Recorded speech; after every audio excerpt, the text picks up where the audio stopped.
Yo, what's going on everyone, Z Karma here, and welcome back to another Borderlands 3 video. Today, I bring you guys the best modifiers for Mayhem 2.0. In this video, I will show you which modifiers you should be looking out for in order to make your experience on the higher Mayhem levels a little bit easier. And real quick, before I get into the actual video, I live stream every single day over on twitch.tv/zkarma, so if you're interested in watching me work on videos live, then feel free to follow me over there. So without wasting any more time, let's just get straight into it. Starting off with the easy modifiers. Be on the lookout for a loot explosion. This modifier might not give you much of a benefit, but it does make enemies drop more loot.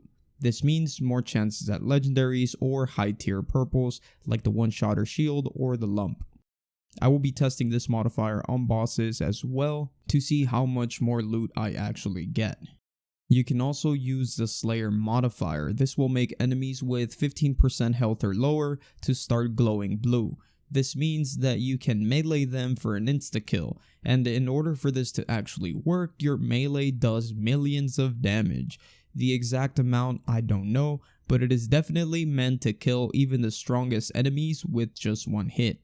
If used with ties that bind on Amara, the melee is so powerful it will kill any enemy that is being linked by the action skill. It can also be used with other characters via the Overkill Guardian rank perk. Next up, we have a Speed Demon. This will increase your speed with every kill. At 3 kills, you will reach a max increase of 150%.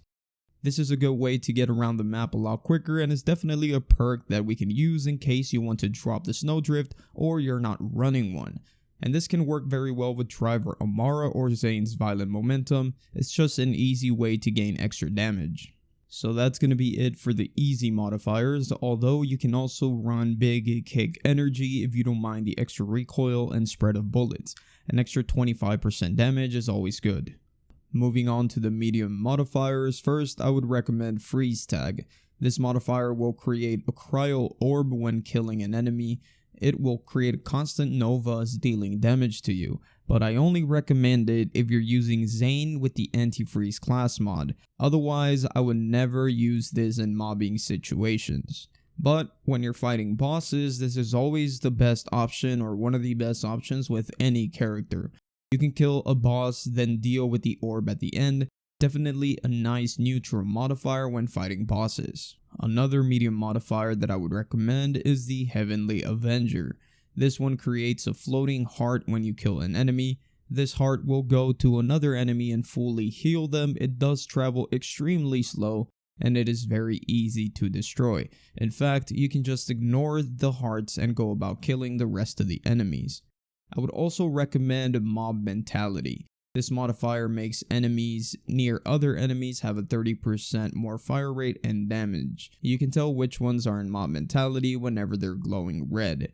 Honestly, I couldn't tell the difference in the amount of damage that I was taking, so I wouldn't be too worried about this modifier. If I roll this modifier and I'm happy with the very hard ones, I just go about it and play. And finally, for the medium modifiers, I recommend any of the ones on screen right now.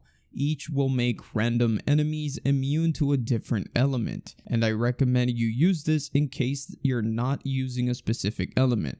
So if I'm not running anything dealing radiation damage, I make sure to roll for Totally Radical. This is basically becomes a neutral modifier for me and won't affect me at all. Moving on to the hard modifiers.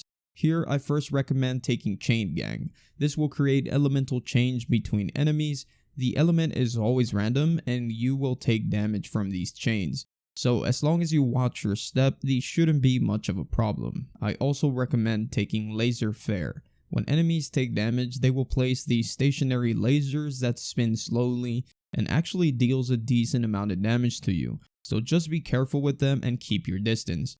Some enemies don't spawn these, but badass enemies can sometimes spawn multiple. This is not something I would recommend for places like the Takedown, but for everything else including bossing, this should be one of the hard modifiers you can go with. So that's it for the hard modifiers, just 2 that I recommend, the rest are extremely annoying. So finally, let's get into the very hard modifiers. I recommend first Dazed and Confused. but only when you're using kinetic weapons or if you're using every element possible. This will make enemies immune to a random element, so as long as you're using kinetic or switch between elements on the go, you should be fine. Or if you're using a yellow cake, then go for it. The yellow cake does not care, just put on a 50% elemental anointment and you'll be fine.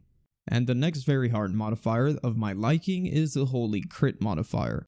This is only recommended to those builds that are all about crit damage. Obviously, this is probably not very ideal with mobbing situations, but if you're running, like I said, a crit build, then you should be fine. As for bossing though, this is definitely the very hard modifier that you should always aim for in most cases. 25% extra crit is very useful in those situations. And finally, for the final modifier that I recommend for the very hard section is going to be post-mortem modifier. I know, it's annoying, but hear me out.